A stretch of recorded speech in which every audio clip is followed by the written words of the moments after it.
Welcome to the Steering Change Podcast, navigating through the commercial transportation industry in Alberta and beyond, powered by the Alberta Motor Transport Association.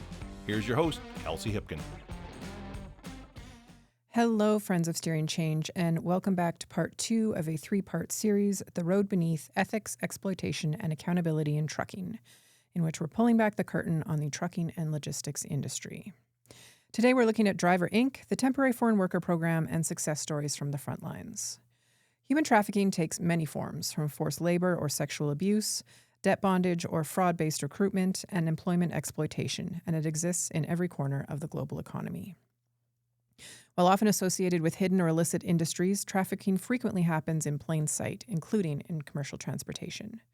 When vulnerable workers are misled, coerced, or trapped by false promises of employment, the harm extends far beyond the individual.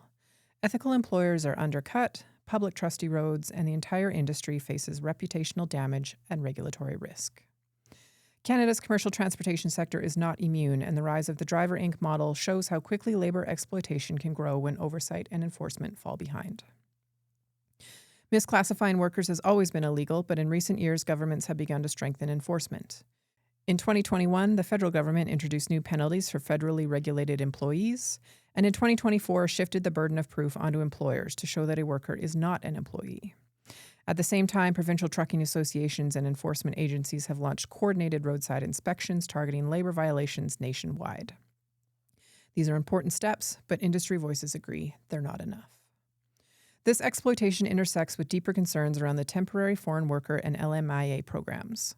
When used properly, these programs create real opportunity and help address genuine labor shortages. But when abused, newcomers are charged tens of thousands of dollars for jobs that come with false promises, coercive conditions, and the constant threat of termination and deportation, patterns that closely mirror human trafficking. That is why awareness and action matter. We have 3 guests today, and our first will focus on the Driver Inc. model and how industry and AMTA are addressing it. I'd like to welcome AMTA President Robert Harper. With us again today is my co-host from episode 1, Doug Walton. Thank you, Doug. Robert, thank you for joining us today. Thank you. For listeners who may not know what Driver Inc. is, why does AMTA and industry see it more than just a tax or paperwork issue? Well, the reason is it's become a gateway for people cutting corners, not just on costs, but on safety. And we see where they're cutting costs in terms of tax. They cut safety. They have drivers driving longer hours. Pressing, drivers to drive more tends to cause more accidents. It is also the way it's structured is a worker does not have the right to refuse unsafe work because they're not an employee. They're a contractor. Mm-hmm. So it pushes the burden of responsibility to the driver entirely as a separate contractor. And you did touch on this a bit, but can you elaborate on how the Driver Inc. model affects safety on the road, working conditions, fair competition, et cetera, within industry? Sure. Because the Driver Inc., it's already cost below what a regular employer pays, the incentive has been to, cut 25, 35% below cost. There's also then becomes this, as I said before, this cost cutting is cut safety in terms of vehicle maintenance, having the drivers drive longer hours, flouting weather conditions where there's unsafe road and weather. It's to go, look, if you don't complete your route, we'll not pay you. If you don't come on time, we'll not pay you. So it becomes this ever pushing onto the drivers to, speed because you're late, you're driving in unsafe weather. So it continues to push everything in terms of safety that, look, if you want to get paid, you better do what the contractor's telling you to do, or you'll not get paid for this load and you won't get any future loads. And if, we happen to do some sort of arrangement where you're leasing a perpetual vehicle from me, well, that will cut your revenue source, but you'll still owe me for the vehicle. Mm-hmm. And what role have federal and provincial enforcement efforts played so far? And are you seeing gaps that still need to be addressed? Well, talk about they have done blitzes at the scales, and that has helped to verify or validate what industry has been telling them. I think it became a bit of a surprise, I think, to both federal and provincial regulators when they did the first blitzes that, geez, we are really seeing that it is like 30% of 40% of drivers that seem to look like they're probably in the driver inc model. So that's helped to, raise the credibility of what industry's been telling them. There still needs to be, and the most recent federal budget allocated more money to ESDC and to CRA to actually audit and look after these. And last year, the CRA and ESDC did come to an agreement to share information, which has been one of the problems. Is we have different federal departments, and even between the province and the federal government, they don't share information. So we need more of that information sharing. As a public, it's very disturbing to find that different levels of government, or even within the same level of government, in fact, are somehow prevented by law from sharing information between different departments. It's sort of a bizarre situation where, one area of the government won't share or can't share information with another. We see, there has to be just more due diligence from both ESDC and CRA to delve into these problems and be looking at it as not just a one-off problem that, it's a tax problem. As we see, there's a wide range of spectrum of problems when we see the driver inc tend to be in, they have to go, we've got to hit safety, we've got to hit WCB, we've got to hit GST, income tax, there are safety certificates, chameleon carrier activities, have to be looking at a whole wide range and not just focused on, we found a problem here, here's a fine. You got to look at the whole company and focus in on that they're probably doing a myriad of things and make sure that they don't just re-register in the current jurisdiction or change jurisdictions. And that's becomes a bit of a problem when they start hitting problems with enforcement. They just create a new company, move their trucks, move jurisdictions, and then the clock starts all over again. Robert, you've done a great job raising awareness and these concerns about the temporary foreign worker program being exploited. Recently, you shared it with the House of Commons Standing Committee on Transportation, Infrastructure, and Communities. What's happening there, and why do you describe it as resembling modern slavery? Sure. So the committee is really, it started in the fall, doing an investigation on the issues of driver inc. So those committee hearings, I think, will probably end up this week. The first sessions were supposed to end in October. They extended the sessions, which led to my getting an invitation along with BCTA and OTA last week.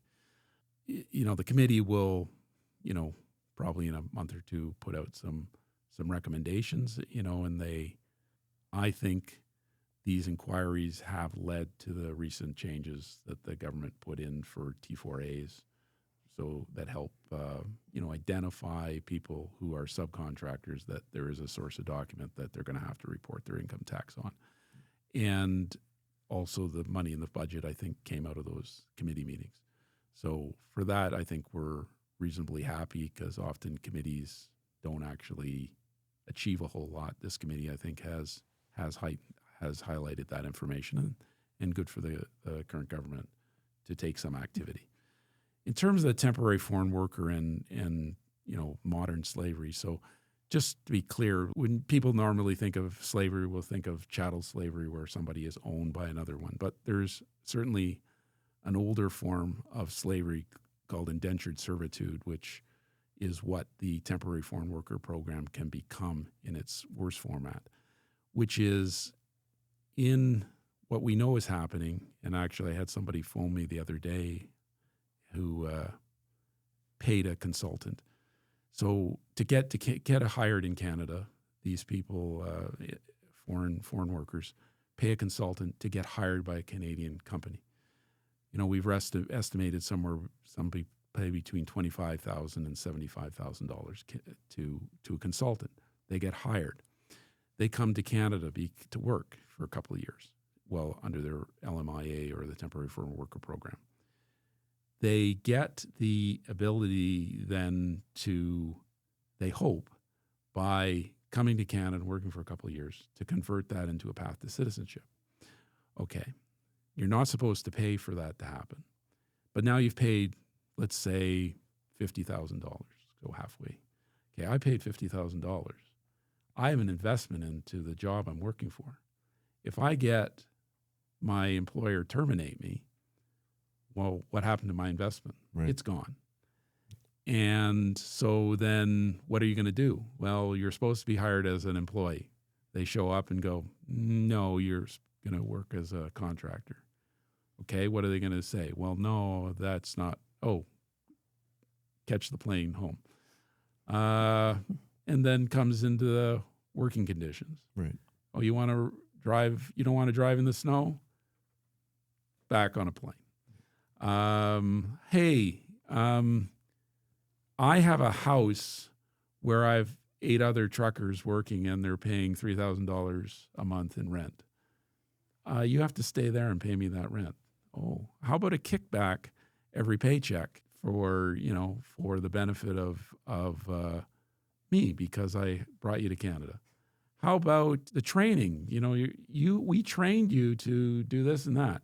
That's not supposed to be under your training that the employer's supposed to pay for that. No, you need to reimburse me for that training. And we know of situations as well where the guy goes, look, I've been here for 2 years. I want to apply for landed immigrant status. As an employee, you're supposed to have two years worth of pay stubs, I think, or a period of pay stubs. And they'll go, well, geez, I brought you to Canada. It was under this driver Inc. model, which pays, instead of, let's say $35 an hour, we're paying you $25 an hour. Okay, I will pay you that $35 an hour, but you're going to give me a kickback every pay of $10 an hour because that's not the model I brought you to Canada on. That was pay you $35, even though they told the government that. So it becomes that slavery is you don't have an option. Mm. You're basically tied to their employment as long as your debt hasn't been paid. So you're in debt to them because you paid some money to get into the Temporary Foreign Worker Program. So that's why it's slavery. Really, you've invested some money. There is ways to get out of it if you go to the Immigration Canada and make your case that you're being exploited. They could create an open work permit for you, but they could just as easily deport a person because you've paid a bribe to get a job in Canada. It's one of those things is, you should do this. Well, you could do that, but putting it at risk of losing that money that, again, the person paid that they shouldn't have paid, but then they've locked themselves into a vicious cycle of abuse. When you break it down to all the different avenues and the way they can exploit those workers, and the list goes on. I couldn't believe how many you listed off there and easily exploit those workers. Well, I had a fellow who phoned me the other day, brought into Canada. This was on Friday. Phoned me and said, "Look, can you help me find a position?" I was brought to Canada under an LMIA. My employer didn't get approval, but I have a visa to run into the United States, and I said, "You're not supposed to be in Canada if your LMIA wasn't approved." Yeah, but I could pay someone to do this, and I don't want to pay a second time. So he had paid, and now he's been screwed over, and he's going, well, how do I've done this investment? How do I get a legitimate employer who does the proper way to put him on LMA? But I think we're finding really they're not hiring there's not a lot of need for LMI workers currently. So it's hard to say what his solution was. He's paid some money, come to Canada, and doesn't have the opportunity. The other one we saw currently was we've raised the issue, with the government. They raised the minimum starting rate on what drivers would require, they move it to a high wage rate. And we've had employers say, look, you've raised it to, I can't remember what they've raised it to, $35, $40 an hour. He said, look, we can't afford to bring somebody in legitimately and pay them. And these employers will say, yeah, the guys who lie and say, I'll pay that rate, won't pay the rate, but they'll lie. And the government hasn't, done, and this is one of the things is you pre-qualify a company, make sure they're a legitimate employer, follow up later to make sure they're actually paying the employee as they said they were going to. And, what was missing on both sides is that validation that, hey, you incorporated 6 months ago, you have 2 trucks and you're hiring, I'm using an exaggeration, 4 temporary foreign worker positions. Well, hold on. You don't have any drivers in Canada and you've got 2 trucks and need to hire 4 temporary foreign workers. Something's off. Yeah. So these are things that the government should really be looking at. When you look ahead, how can Canada balance rising regulatory and environmental, costs with the need to eliminate driver Inc., while still protecting jobs, safety and the competitive transportation industry and keeping it competitive? Well, there's lots of regulations currently. It's to make sure that they enforce the critical ones about what is your company's safety records, what is your carrier fitness certificate. They need to do more regular audits, I would say, of facility audits. There, I think, is a lack of that. If you looked at the unsatisfactory but satisfactory unaudited, it's a huge, of, let's say, the 18,000 carriers in the province, there are very few that are satisfactory audited. Yeah, I think it's 80% are unaudited still. Yeah, and you're going there has to be a way to review those drivers rather than just provide, we've given them the status of satisfactory unaudited, and then could be years before they're ever reviewed. Well, thanks for sharing those insights with me. Back to you, Kelsey. For more details on Driver Inc., Robert has done a 3-part series that you can find on AMTA's YouTube. We will also put the link to that in the show notes.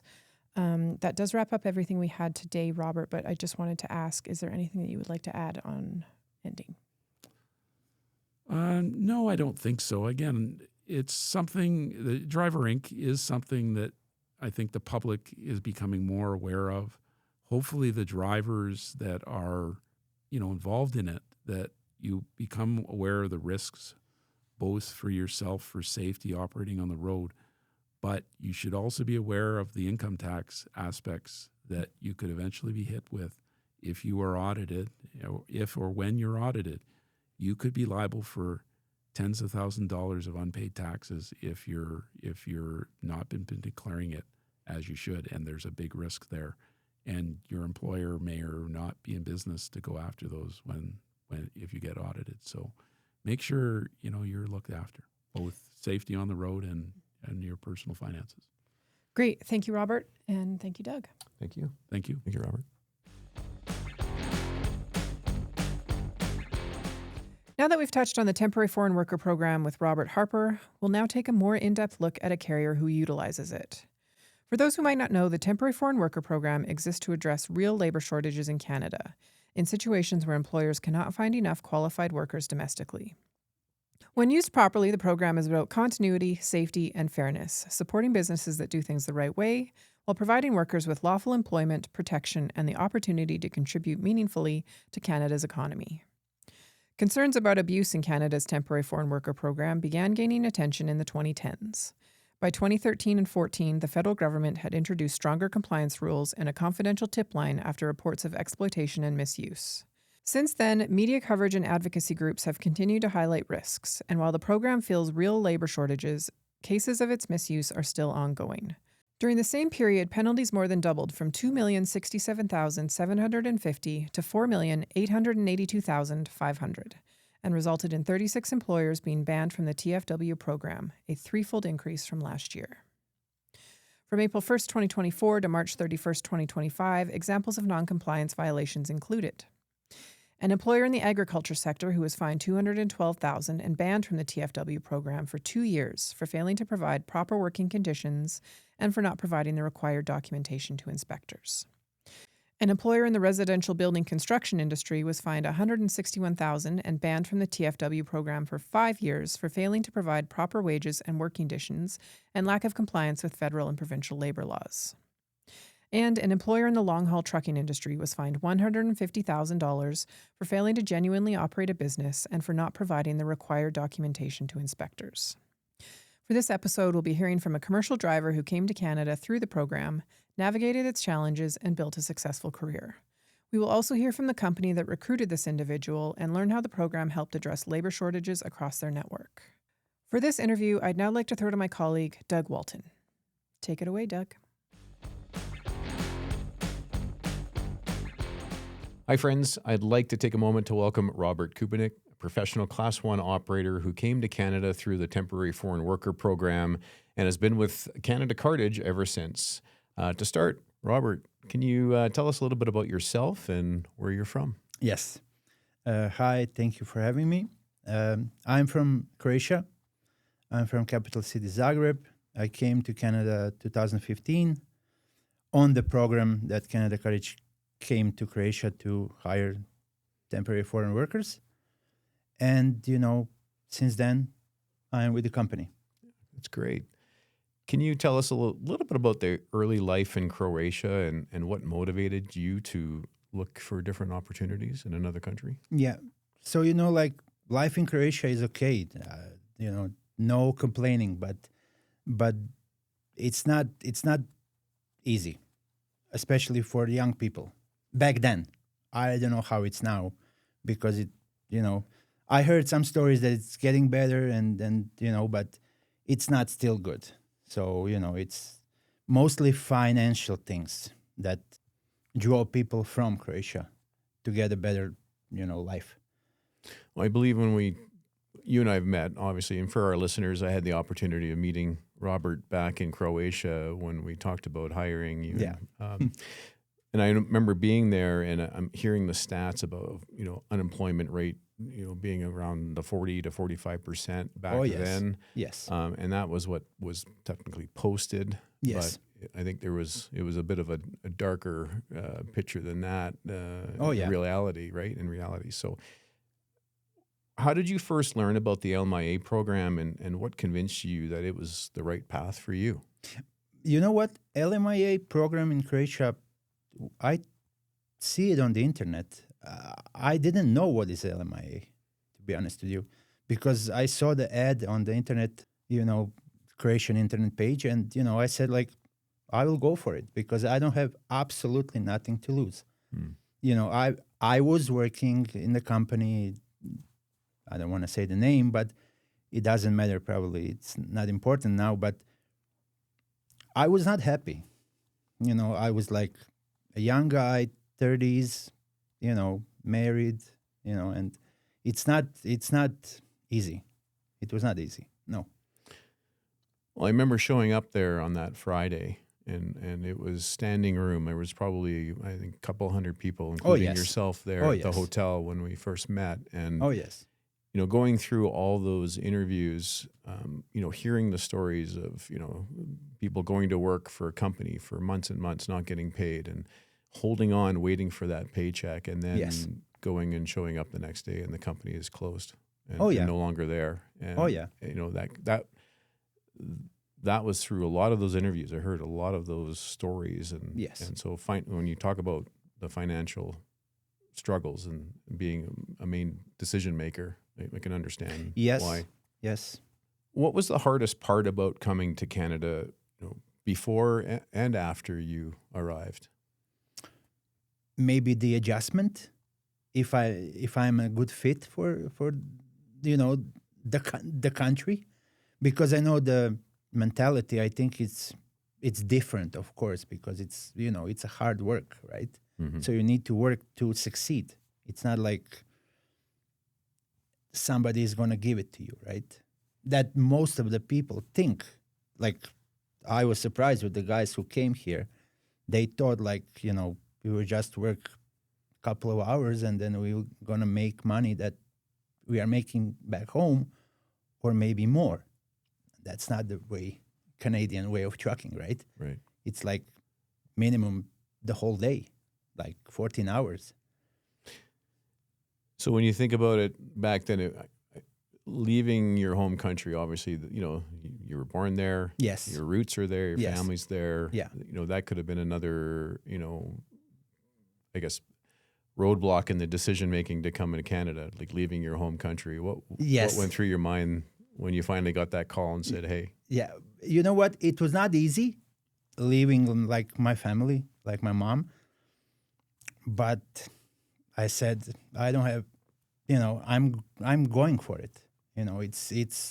It's a new way. Of course, I didn't know because lots of us was thinking like, is this for real? Like, is the Canadian companies really hiring us? Because, people were like, yeah, it's a scam. Yeah, it's like, no way, like maybe they're going to fly us somewhere, It sounded too good to be true. Yeah, absolutely. Absolutely. Because, and then, the whole journey going to BC first for the training and, from BC, here in Alberta, somebody came to BC, somebody went to BC, somebody went to Alberta. And, like making a new life, like back then, Safety Carey from Edmonton told us it's going to be like, completely new. Like you were born here, like buying your first spoon, knife, fork, making really a new life. So what did you, from your perspective, what was the toughest part about when you first arrived here? But you know what? I don't want to, somebody will say, oh yeah, it's language. Yeah. Language is like, we learn English from movies, from songs. It's not like synchronization. It's not in Croatia, but yeah, like adjustment. Like it's totally new. Like people, it's not the same. Right. You are close up here. You're not open because if you say something, somebody's going to be like, "Who are you?" Like I don't know you. But back home, you can talk, about anything with everybody because it's the same language, right? Right. Right. If I move to another city, again, it's the same language. Here, it's like, if I'm going to say something different, they're going to say like, what? I don't understand that. Just being able to clearly communicate with the people around you is a challenge. Exactly. Right? And, that was also like communication with the company. Like lots of new phrases. Like somebody will say, oh, you're going to BC. What is BC? Like what is SK? What is AB? I don't know what is that, right? So then my manager will think, oh yeah, that's like Saskatchewan. Like, what is Saskatchewan? Well, I couldn't imagine going to Croatia, being handed a set of keys and say, okay, navigate your way through and do this delivery safely, and without a support from the company giving me that training. Oh yeah, and help with GPS. Right. Also, if I didn't have GPS, thank you. I still rely on GPS. Yes. Was there ever a moment, Robert, when you thought that it just may not work out for you? You know what? No. I think from the start, like I was setting my goals high. I said like, nope, I cannot quit. I cannot fail. Yeah. Because I'm not going home. Right. Maybe it's like a little bit cocky for me, and maybe my body just said, yeah, you're just telling this for the show. No. Well, not failing, it's different. It's not like you go, okay, I'm going to go try this new job and I fail at it. I'm going to go back to my old job or whatever. You're leaving your home country. Yes. In most cases, and I heard a lot of those stories, still do today. I sold everything to come here. My family, home, property, cars, everything. Yes. So if it doesn't work out, it's a different level of, I wouldn't say failure, but it's scary because you have to go back and there's nothing to go back to, right? So it elevates the I got to make this work. Yes, feeling, right? And you know what? We are high, like in judgment, like Europeans are more like, oh, if you fail, we're gonna judge you like really long time, because why you didn't succeed? Like why? How? But it's people don't understand. Like guys came to Canada, they go to Germany, they go to Ireland, they go to other parts of the world, and they say like, oh yeah, it's not good. It's not good. I need to go back home. And then when they are home, no, it's not good there. So where is a good stuff? Well, we were chatting earlier about the support that you got when you arrived from the company. Yes. So what did your employer do that made the biggest difference in helping you succeed? But you know what? When we came, it was like, first of all, we don't know nobody. I didn't have family here. I didn't have absolutely nobody. So me and my roommate back then, like the people here in Alberta, here in Calgary, like management helped us a lot with the housing, with the like with everything, with immigration. They give us a couple of options if we want to do it ourselves or we're gonna hire a lawyer or something. So I was going for the lawyer because I didn't want to like, of course my wife and my daughter came here, so I didn't want to push them, oh, you need to research Canadian law, because we didn't know. So so then I said, I don't have any options. I need to hire a lawyer and then go from there. But of course, like the biggest support was like the management back then that was doing the immigration papers and everything, like, and I need to mention like Gerald Nakano, right? So well, we're going to see him on Wednesday. Yeah. So he was also biggest influencer in my, let's say, journey. So like it was different. It was better. It was like I was feeling that I'm safe, that I have the support, a huge support. And then it was like, I think that year it was with LMIA work permits. It was a little bit different because our work permits were for Edmonton. We were in Calgary, Prince George, Vancouver. Lots of guys were like, 2 here, 2 there, 2 here. So then, I was having an option to go either to Edmonton or find another company or go home. And then, I said, and Gerald was telling me like, just do your thing and you can always come back. And, not even for me, it's for my family. Yeah. That's the biggest reason that I'm here.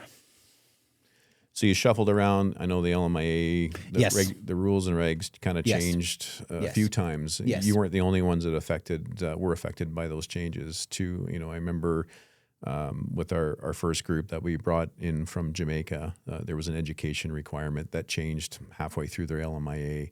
And it caused a great deal of concern, and people were scrambling to try to get a different level of education to still meet the requirements at that 2-year mark for their PR application. So, but you landed in Edmonton. I know you spent some time in Edmonton to satisfy the requirements there. But once you got your PR, you ended up obviously back in Calgary. Yeah, but you know what? The thing is with Edmonton. Because I was in Edmonton because of the nomination first. It's like the process of a nomination because you need to have like certain amount of kilometers that you need to nominate. Back then, I don't know what is the requirement now, but that was back then, and then, going north, driving north, beautiful places, Yukon, the most beautiful roads for me. Yeah. So, and hard roads, of course. But no, like I was in Edmonton for 10 months. And then, of course, talking to Mr. Gerald to come back to Calgary, and there was absolutely no issues. Because I was having my nomination back then, so I can come back. And then, go from doing Canada Bread and Air Liquide accounts. But Air Liquide is my main account now that I'm doing for probably 8 years. And that's dangerous goods, and I'm super happy. Good. Super happy. You've been with the same company today.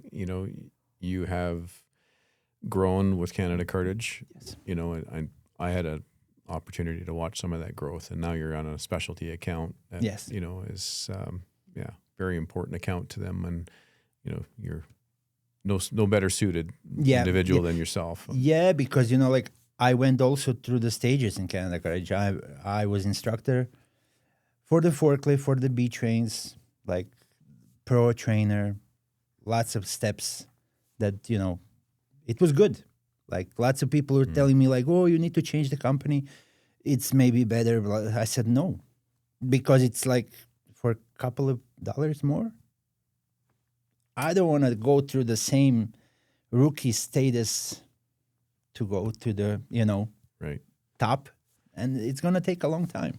Plus when you have that sense that they supported you along that Yes. journey, right? Yes. Yes. There is a sense of pride that Yes. comes along with being Yes. a part of that company and Oh, yeah. remaining there. So Oh, it's yeah. great to see. So I'll just finish off.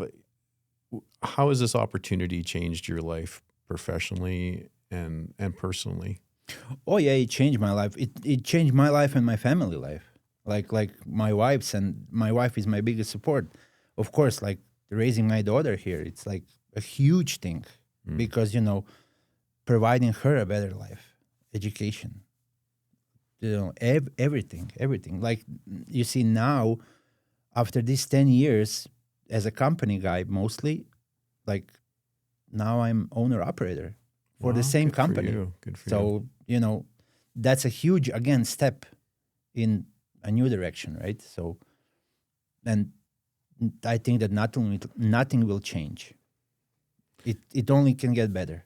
And 10 years later, you're a Canadian citizen, Oh, yeah. Oh, absolutely. Like, own your own truck, Yes. and Yes. you've contributed back to Canada, and they've yes. given you that opportunity, and you've paid yeah. that back and then some, and it's been a great journey by the Oh, sounds yes. of it. Oh, yeah. Journey was like, it was hard, to be honest with you. It was not easy. Like, these 10 years, everybody was saying, like, yeah, it's easy for you. No, it's not.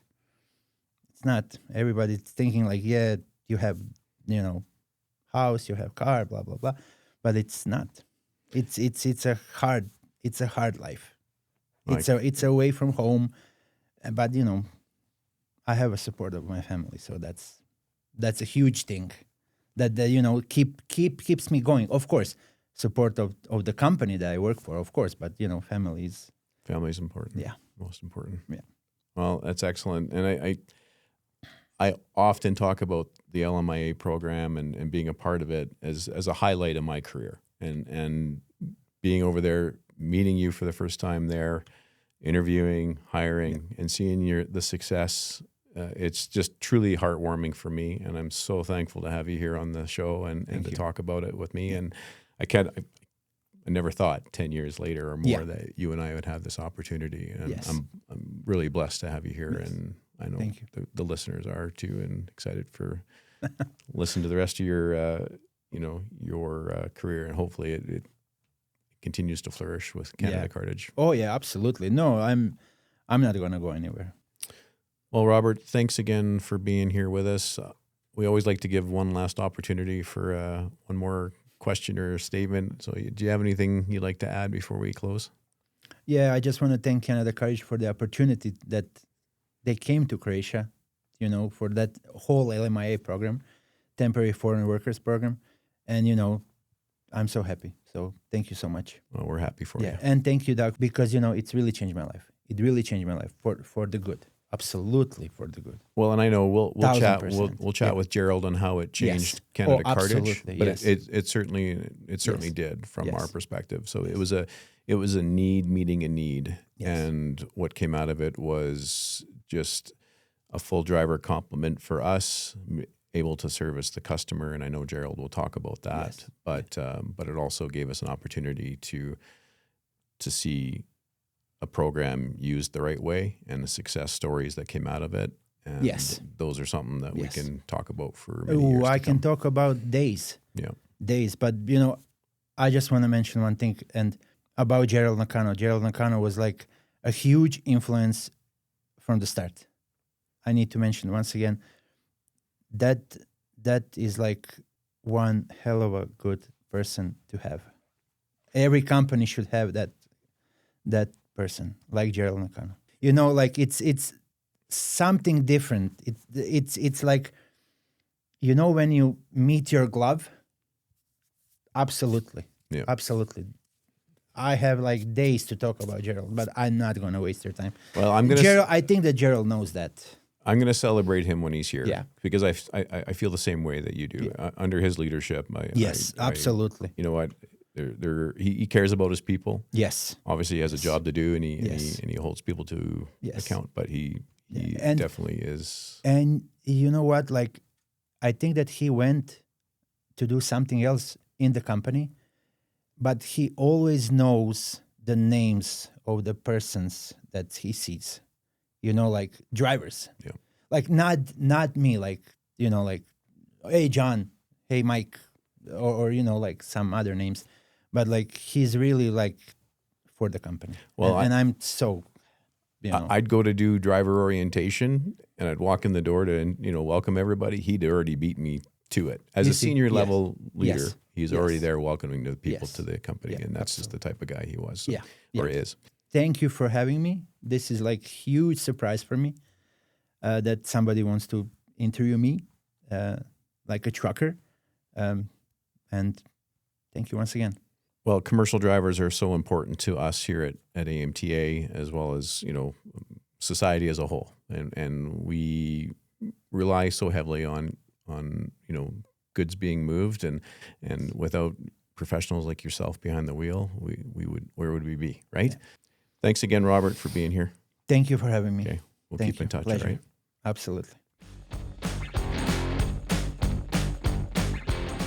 I'd now like to welcome Gerald Nakano, Senior Vice President of Operations for Canada Cartage. Gerald, welcome. Thanks, Doug. Just to start off, can you tell us a little bit about yourself and your role at Canada Cartage? Yeah, I basically, as SVP of Ops, I oversee the operations for Western Canada, so Manitoba West. So basically everything to do with our dedicated division of our company. So Nice. Yeah. How long have you been with Canada this is Cartage? my 12th year now Oh, great. with Canada Cartage. So yeah, the time has flown by.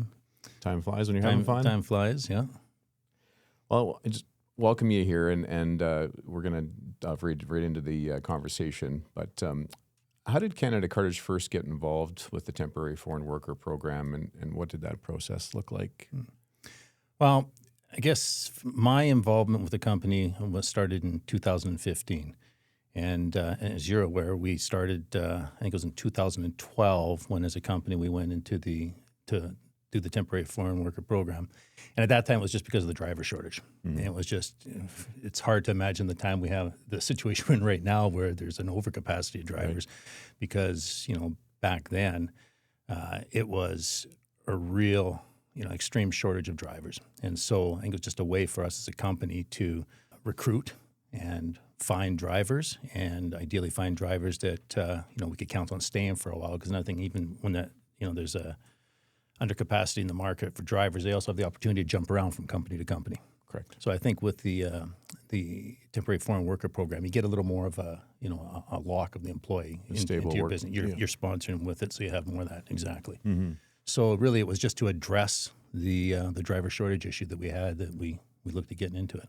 Yeah, if I recall, I think we were like 40 to 50 open recs just in Edmonton alone, and I know the program, we relied on it for the whole West, not just in Edmonton. So Yeah, it'd be about, if I remember correctly, like 25%, 30% unfilled, recs and stuff that we had. So Right. yeah, it was again, it was looking at the situation the last couple of years. It's easy to remember because you remember going through, but yeah, it's changed dramatically. But as I guess one of the reasons we're sitting here talking about is that pretty sure that tide is going to turn or change, and we will be back in a situation where drivers are in demand again.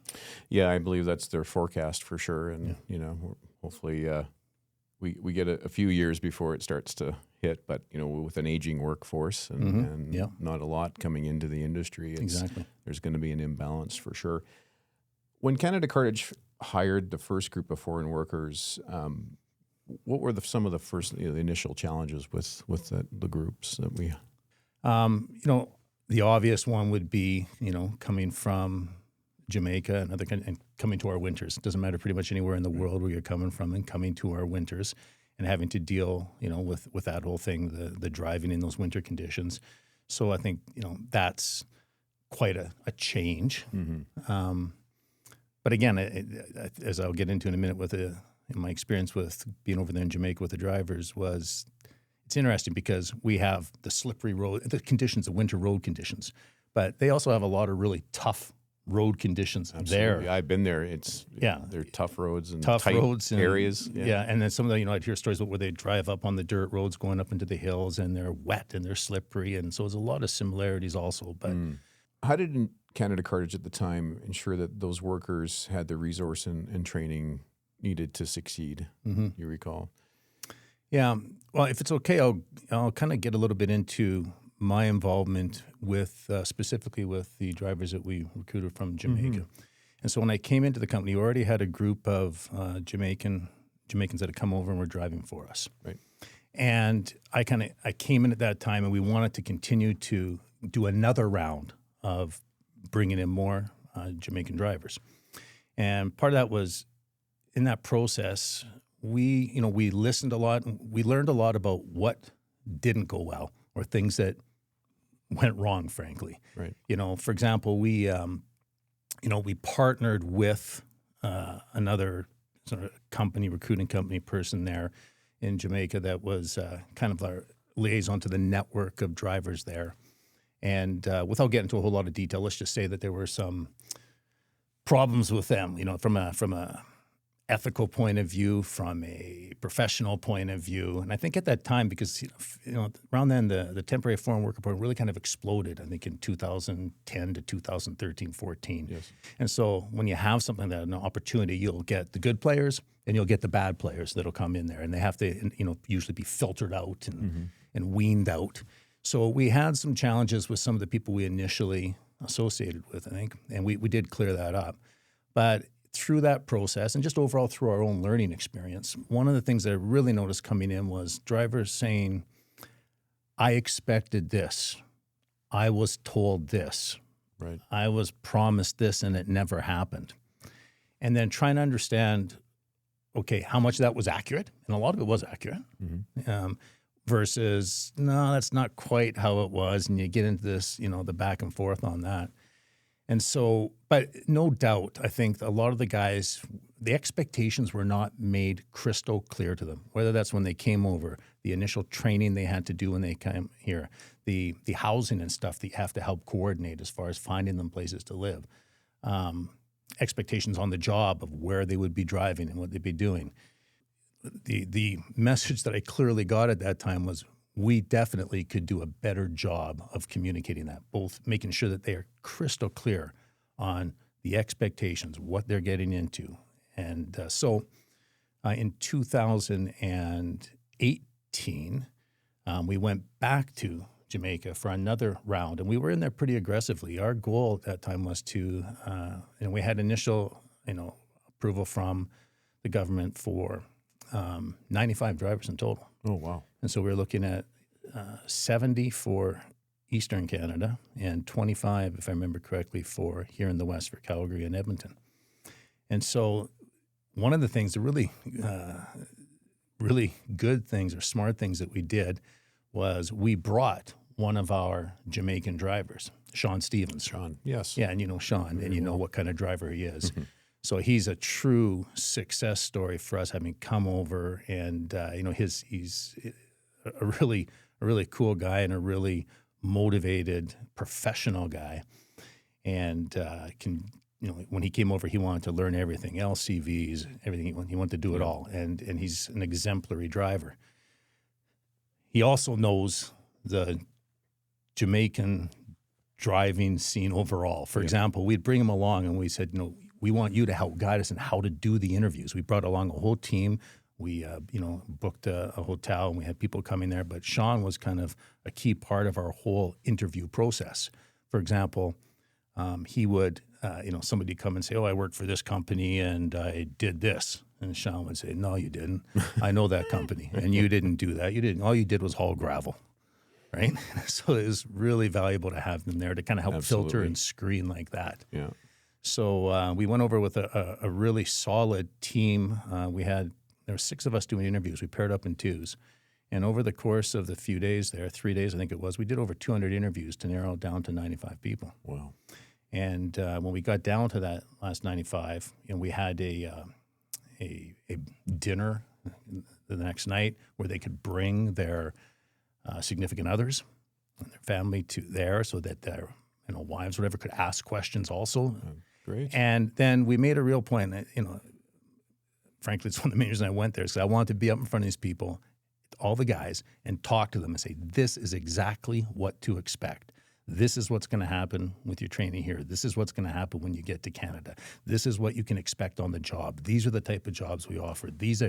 And crystal clear, so that we made sure that everything they were told was factual. Right. And we didn't want anybody saying, I didn't know that. It was like, ask any question you want right now.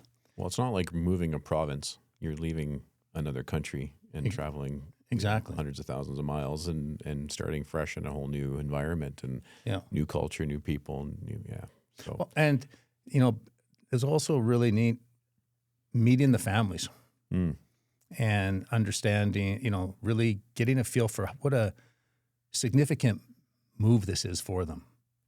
And I think that's what's, we talk about situations. We know there's always been situations in our industry and in other industries. You've heard a lot about it where the foreign workers were treated poorly. Mm-hmm. And it's just the wrong thing to do. But aside from that, when you actually meet the families and you see that, and in this case, the goal really was to come over, work on a 2-year work permit, and get your permanent resident status. Right. That was the goal. And in some cases, they left families behind. Most cases, all of them did that, yeah. Yeah, and to come and, that's a minimum of 2 years away from family. Exactly. Not with a lot of opportunity to go back for a visit or two. Right? Exactly. And so it's huge decision. So that was, you see that whole piece of it too, and it just adds a little more context to the responsibility you have as a company also, what you're getting into here. You have a responsibility to all these people, all these drivers that are uprooting their lives, looking for something that they see will be a pathway perhaps to a better opportunity for them and for their children, for the education, for everything else. Well, as you know, we had Robert Kupinic on Monday, and he was a driver that I had the pleasure of meeting in Croatia between the Jamaican hires and when we went over there. And, he, I think, got pretty emotional as he talked about his journey and the impact that you've had with his career and he's still, like Sean, still with the company over 10 years later. So it speaks obviously volumes to how Cartage supported those people. But he came to Canada through the program, is really positive. Again, he shared that with us, but particularly how your leadership and the company impacted his life. And when you hear that, how does that make you feel, knowing that you were a part of something? And you talked about the families and, when you're meeting them, it's all encompassing. It's you have a responsibility. You're kind of taking responsibility of those people and, and their lives and hoping that it's a success. But for you, how does that make you feel to be part of something, I think, that's significant? Well, it's typical Robert to, be so positive and be saying positive things. As you know, Robert would be successful wherever he goes. Right. He's a really smart guy. He's a guy of super high ethics and character. He's a hard worker. He's a professional that takes pride in his job. So, we were fortunate to have Robert come work for us because, he's just a solid guy. But to your question, it's a real privilege. It's humbling. In a previous work life, the president of the company, the owner of the company that I was working for, he talked to me about how it's, running the company. It's a tremendous, there's a lot of responsibility and, lots riding on your shoulders when, as a business, you make decisions. And if those decisions negatively impact your business, which in turn negatively impacts your employees and things like if you have to layoffs, whatever it is. But he said, above all that, never forget that it's also a tremendous privilege to be in that position, to be able to work for a company that provides a livelihood and a way for people to earn a living.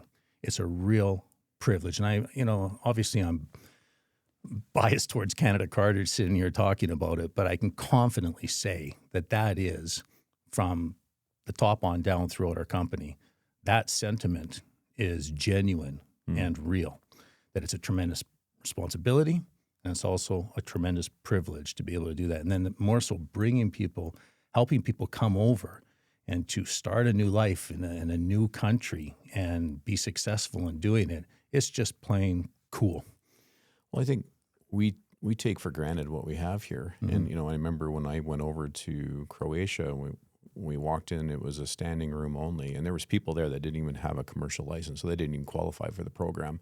But they were just there just to be there to see if there was an opportunity for anything. They were, we'll do anything, just give us an opportunity, because there's none here, right? And when I hear about the stories of some of the interviews that happened in Jamaica and some of there was some real tragedy that's happened in a lot of those people's lives over there. Yeah.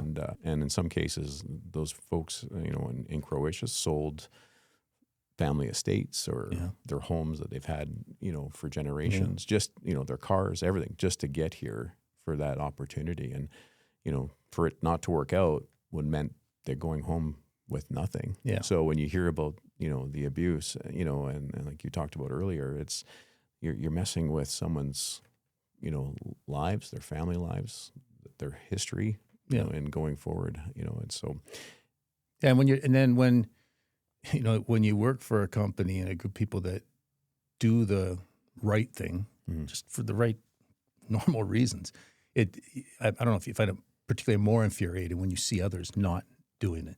Yeah, well, that was my next question is how does it make you feel knowing that there is, and it's not just in our industry, it's Correct. Across all industries, but when we're talking about our industry, how does it make you feel when you know that there's carriers out there that are, selling people a bill of goods, making the move all the way here, dangling carrots and forcing them to pay? It's just exploiting the program. Exploiting is good, and just taking it for granted. It is. It angers me. It infuriates you, both from the perspective of it's just the wrong thing to do. Also from the perspective of how it damages the credibility of the program overall and jeopardizes the program overall. And it's, the story with our recruiting efforts in Jamaica, unfortunately, to continue on with the impact on people, it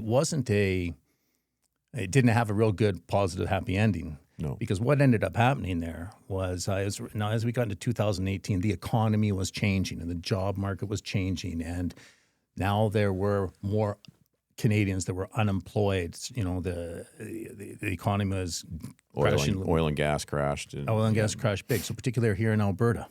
Yeah, so a lot of drivers came out from that industry and filled exactly the dedicated. So there was still a shortage of drivers. The economy might have had impact all across the economy, but the skilled drivers, there was still a shortage. But however, the pressure was there, I think, for the government overall to be really thinking about opening that up. So what ended up happening, long story, somewhat shorter, is that after we'd had, talked to all the people and said, okay, these are the ones we want to come. We'd selected the people. We maintained ongoing communication with them while we waited for the government to grant their work permits. And it was over 6 months of waiting and dialoguing with these people and their lives kind of basically on hold, waiting what's going to happen. Might even been more than 6 months, Doug, but it was a long time before the government then said, okay, we'll allow 1 year work permits. Well, the 1 year work permits really didn't do any good for all of these guys because they needed 2 years to get their PR. Right. So after 1 year, they'd have to go back. And also just from us as a company, practically the amount of money that we're investing in this to do it for 1 year.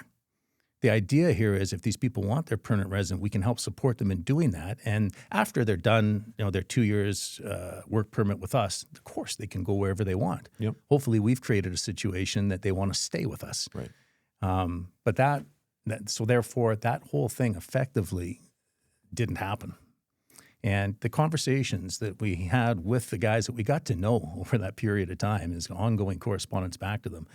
You talk about earlier about, the sense of responsibility as a company. Yeah, it was not good. It was very disappointing.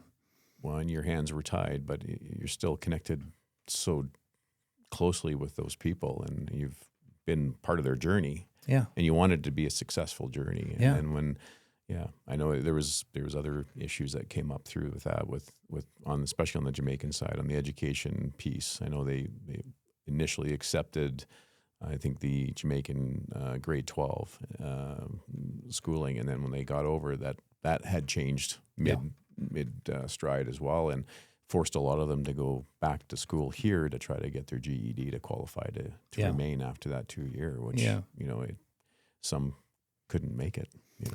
Yeah, so it became, unfortunately, it just became very cumbersome, and I want to be careful how I articulate myself or how I express about that, because I want the government to continue the program. I think we're going to need it.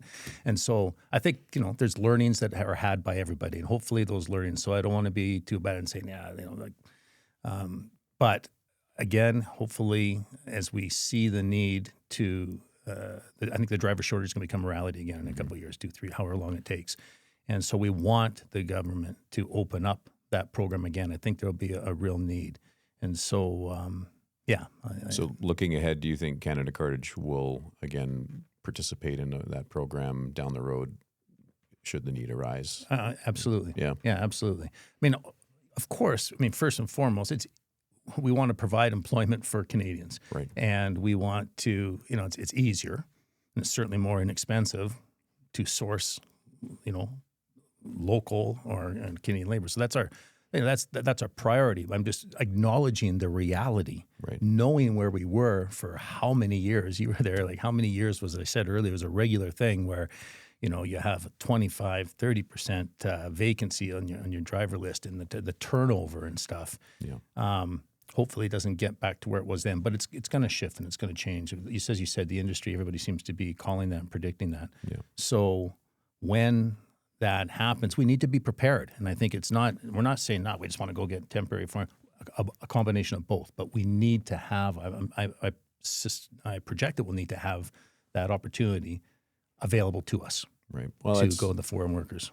Let's just let's hope that, the government keeps looking at making those positive changes to the program, that we get the abuse out of the program, because that's going to, again, drivers overseas are hearing about the abuse as well. Mm-hmm. So they're going to be shy to participate in that program, regardless of the position that they're in their home country too, right? So hopefully the oversight improves and the program gets, strengthened like it needs to be. So, well, Gerald, I really just want to thank you for being here. Appreciate it. And I did say to Robert that I would celebrate you a little bit, and I just wanted to, do that for our listeners. I had the opportunity to work for Gerald under his leadership for, I think, over 11 or so years.